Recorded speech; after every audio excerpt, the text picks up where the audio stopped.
Here's what's coming up on The World Today. U.S. says Islamic State leader Abu Ibrahim al-Quraishi killed in Syria. Russia condemns U.S. troop increase in Europe. Plus, World Health Organization says Europe entering COVID-19 pandemic ceasefire. Hello and welcome to the program. I'm Teniola Shibowale. The leader of the Islamic State group has been killed in an overnight U.S. Special Forces raid in northwestern Syria.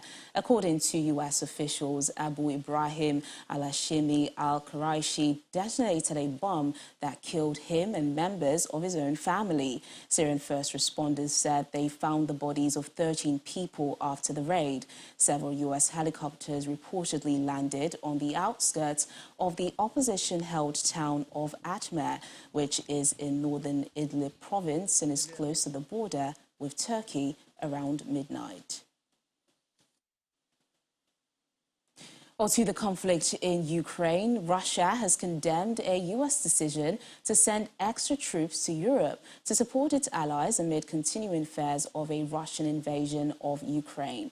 Moscow says it's a destructive step which heightens tensions and reduces the scope for a political solution. The Pentagon says 2,000 U.S. troops would be sent from North Carolina to Poland and Germany, and a further 1,000 already in Germany would go to Romania. And although Russia says it has no plans to invade Ukraine, NATO Secretary General Jens Stoltenberg says Russia has been moving some 30,000 combat troops and modern weapons to Belarus over the last days. This is Moscow's biggest military deployment to the country since the end of the Cold War. The deployment includes Spetsnaz Special Operations Forces, Su-35 fighter jets, missiles, and S-400 air defense systems. Of Russian military forces. The European Commission President Ursula von der Leyen says the EU is working on a joint response to a letter many of its members received from Russia earlier this week, asking for security guarantees. Russia has forced the US-led NATO alliance and the 57-member Organization for Security and Cooperation in Europe to negotiate over regional security by massing around 100,000 troops near Ukraine, while denying it plans to invade. Standing alongside Finnish Prime Minister Sanna Marin in Helsinki, von der Leyen told reporters that the EU would be united in its stance as per the bloc's membership treaty. Yes, indeed. We are working on the coordination of the response. We are united in the European Union, and therefore it is clear that the response will reflect that unity, and therefore the coordination takes place right now. Well, of course, the only way to find diplomacy and peaceful solutions is to have a dialogue. And now it's very important that we will have a dialogue and trying to find common ground where we can find diplomatic answers. Nobody wants this to escalate any further. We all want Russia to de-escalate the situation. We want to find peaceful ways out of the situation. And in case that there's any further military aggression against Ukraine, there will be financial and economic sanctions on our part as a very clear answer. We hope that this is not necessary, and we hope that Russia will return back to the path of peace and of dialogue. The French President Emmanuel Macron says he will discuss the Ukraine crisis with U.S. President Joe Biden by phone in the coming hours. Macron made the comments as he arrived for an informal meeting of EU interior ministers. The French president says he's very concerned about the situation in Ukraine. France has announced plans to also send troops to Romania as part of a future NATO mission seeking to reassure the Black Sea nation amid tensions with Russia.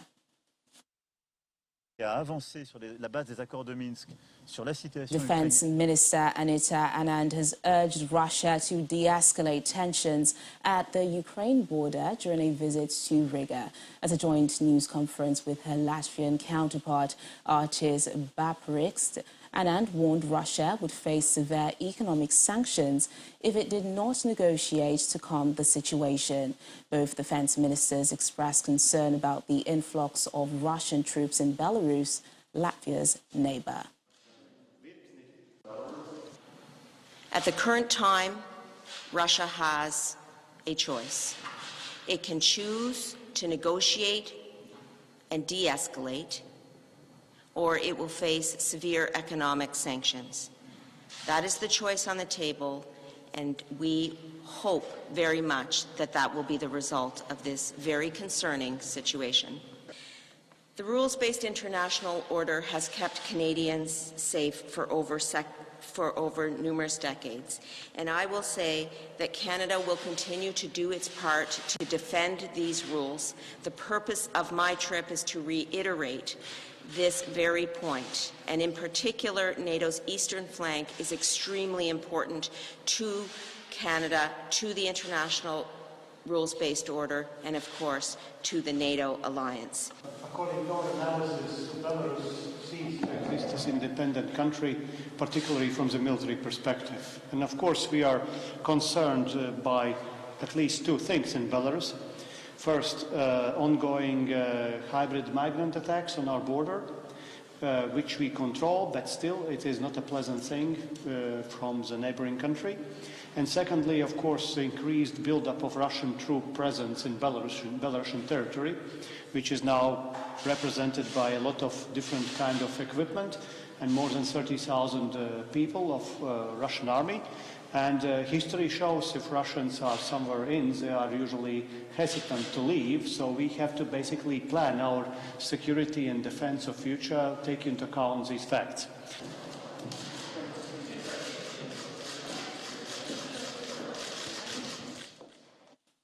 VOA correspondent Ricardo Maquina joins us now from Kiev in Ukraine. Ricardo, thank you so much for joining us on the program. Over the past weeks, as Western countries voice fears of an impending invasion, what impact has this had on the Ukrainian people? What's the mood like in the country? Well, the last 3 weeks was an increasing situation of panic in the population. But the days pass, the weeks pass, and nothing happens. So now the situation in Kiev, or here I'm now in the eastern of Ukraine, in the city of Kramatorsk.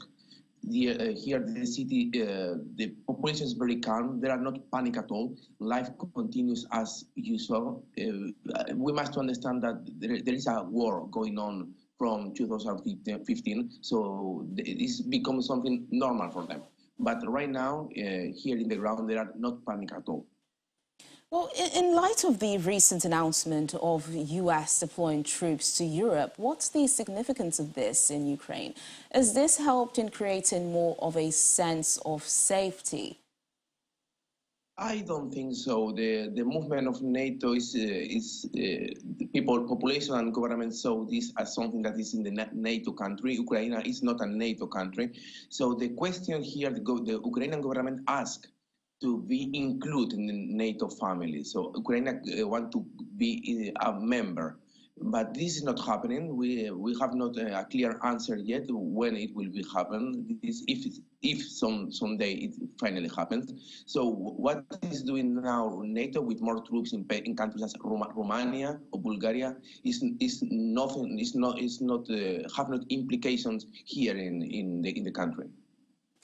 And, you know, Russia has been opposed to any form of NATO membership by Ukraine. Are there fears that this move could, you know, push up the timeline in some way? You know, Western countries have been saying that Russia will invade soon. Are there fears that this move could push up that timeline? Well, in fact, these last 2 days, we see a more aggressive rhetoric from the Kremlin. So if somehow Ukraine will have NATO troops in the ground, it will be a real red flag for Kremlin. So this is the, at least is the Kremlin say that they will not accept any kind of NATO troops in the country. But if there are more NATO troops in NATO countries, so far so good, we have not any kind of aggressive reaction from Kremlin. The red flag is, of course, the presence of NATO forces here in Ukraine. Okay, Moscow accuses the Ukrainian government of failing to implement the Minsk agreement, an international deal to restore peace to the east. So far, there's been talks between Western partners and Russia. Are there any plans for Ukraine and Russian officials to meet to resolve this crisis diplomatically? There are not a meeting scheduled for the next weeks, but there are agreement that the Minsk agreement must to be going on. All the parts agree that this is the only place where we can find a solution for Donbass, from Donetsk for Lugansk regions that they are now under control of pro-Russian forces. So there are some kind of sense that is the only way to have a solution for Donbass, for Lugansk and Donetsk, is the Minsk agreements. When this next movement or meeting will be, we don't have a date or place yet, but the good news is that this agreement, Minsk agreements, they are not dead. All right, then VOA correspondent Ricardo Maquina, thank you so much for joining us on the program. Well, to another situation, the president of Ghana has warned that West Africa is in great danger as a result of recent coups in the region. At an emergency summit of the Economic Community of West African States, Nana Akufo-Addo, the chair of the regional body, described last year's military takeover in Mali as contagious. He says there's a need to respond collectively and decisively to stop the trend from devastating the entire region. I want to thank you for your presence in this extraordinary summit, which will focus on the emerging threats in our region that stem from the military interference in Mali and its contagious influence in Guinea and Burkina Faso. The attempt 2 days ago to overthrow the democratically elected government of President Umaru Sissoco Embalo of Guinea-Bissau by a mini-coup failed. The would-be putschs are being rounded up as we meet. I speak for all of us when I applaud President Embalo for sustaining the validity of the democratic institutions of the Republic of Guinea-Bissau. Let us address this dangerous trend collectively and decisively before it devastates the whole region. Excellencies, the resurgence of coup d'etats in our region is a matter of grave concern. This evolution challenges the democratic way of life we have chosen. We need to stand firm to protect democracy and freedom in our region. Still to come on the program. Well, is there something you'd like to drink? French brewers use algae to make blue beer. More details in a moment. You stay with us.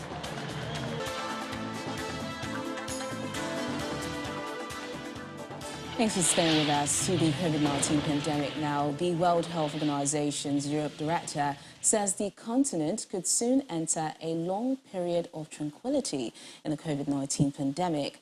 Dr. Hans Kluge cites high vaccination rates, the end of winter, and the less severe nature of the Omicron variant. It comes as a number of countries in Europe and COVID-19 restrictions. Dr. Kluge says some 12 million new virus cases were detected across Europe last week, the highest recorded, but officials have not seen a significant spike in those needing critical hospital care.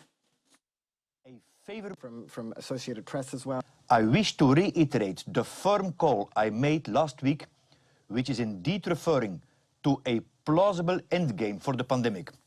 Not to say that it is now all over, but to highlight that in the European region there is a singular opportunity to take control of the transmission because of the congruence of three elements.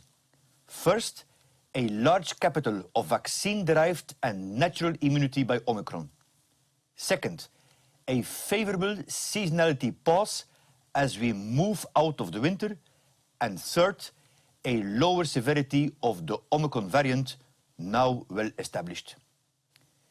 In the last quarter of 2021, there was a disruption in cancer care, screening and treatment of between 5 to 50% in all countries reporting. The situation has improved since the first quarter of last year, where services were disrupted by more than 50% in 44% of countries, and by between 5 to 50% in the rest. But the knock-on effect of this disruption will be felt for years. Thank you. Oleg, Dr. Benesh, would you... Our general practitioner, Dr. Moni Jasper, joins us now for more on the situation. Doctor, thank you so much for joining us on the program. Thank you. It's always a pleasure being here. So while cases are still relatively high in Europe, authorities are now saying the virus no longer qualifies as a critical threat. Do you agree that Europe is in some way entering into a COVID ceasefire? I think we need to look at that and put it in perspective. Yes, the new variant that we have now, the Omicron variant, is a lot less severe, but the numbers of infections are still rising. We're around about the 200,000 per day mark now. The good news is that, like the WHO officials said, that most of those cases are happening with people who have been double vaccinated, some of them boosted. So infections are happening, but the severity of the disease remains small. The numbers in ICU are little, and more so just for those that have been unvaccinated. So it's not so much that Europe is entering a ceasefire, as you put it, but we're trying to look at things proportionately. And the society needs to open up a little bit more. And the benefit of opening up in a lot of cases may outweigh the risks of isolation for a lot of people. Even though the numbers are still high, caution needs to be exercised. Yeah, and just to speak about that caution, people are likely to lower their guards with this statement. I mean, this puts the region at risk, especially with people still unvaccinated and the threat of new variants. But a lot of countries have been relaxing restrictions. Shouldn't some measures remain in place? I think establishments are still maintaining the restrictions into getting into their facilities. Restaurants, for instance, church the same, mosques the same, schools the same, doing regular rapid flow testing. And yes, it's human nature. People will tend to relax a little bit, but we've been at this for the last 2-3 years, and it hasn't been fun for anyone. And I think the lesson that most people have learned is to take things gradually. And I think that it's almost a habit now, some of the public health measures that we've needed to put in place, wearing masks, keeping distances, not having crowded environments.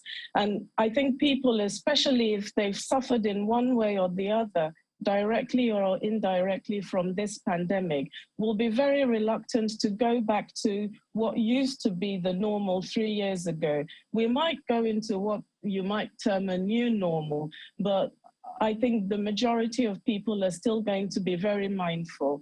We're still encouraging everyone to get vaccinated, because that's the single item that has brought us this far, as well as all the public health measures. But on the whole, I believe that people will exercise caution. All right, then we'll put Dr. Moni Jasper. Thank you so much for your thoughts on the program. Thank you. Well, for more COVID-19 developments from around the world, here's the global update.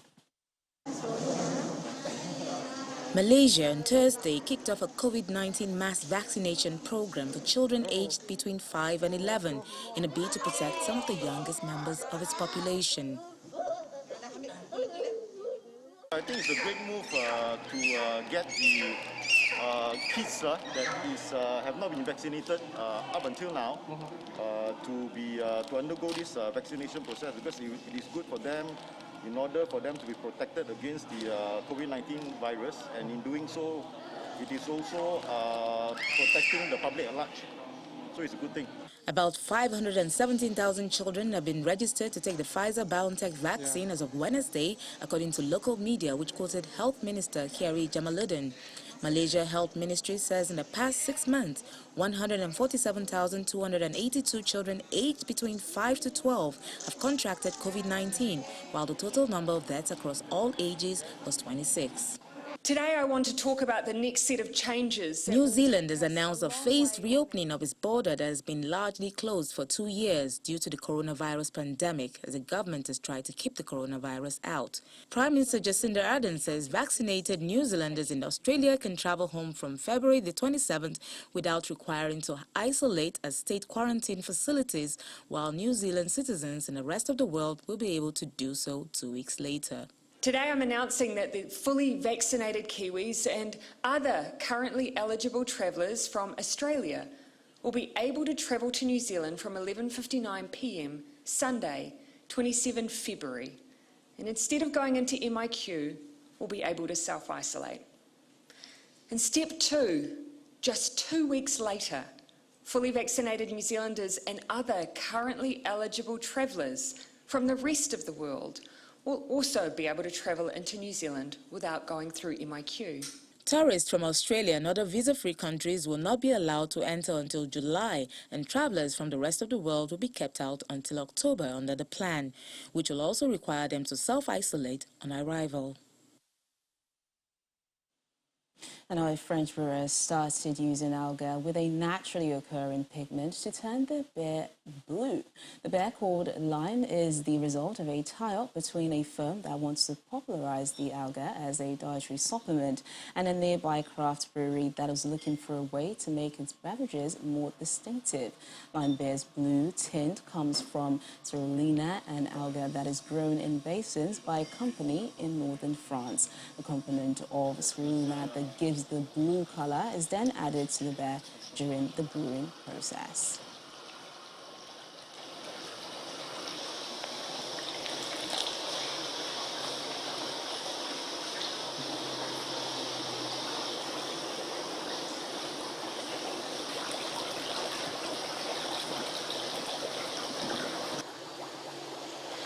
Donc alors ici c'est de la spiruline, donc comme on le disait c'est une microalgue. And that's the program today. Thank you so much for watching. I'm Tenio Lashboale. Bye for now.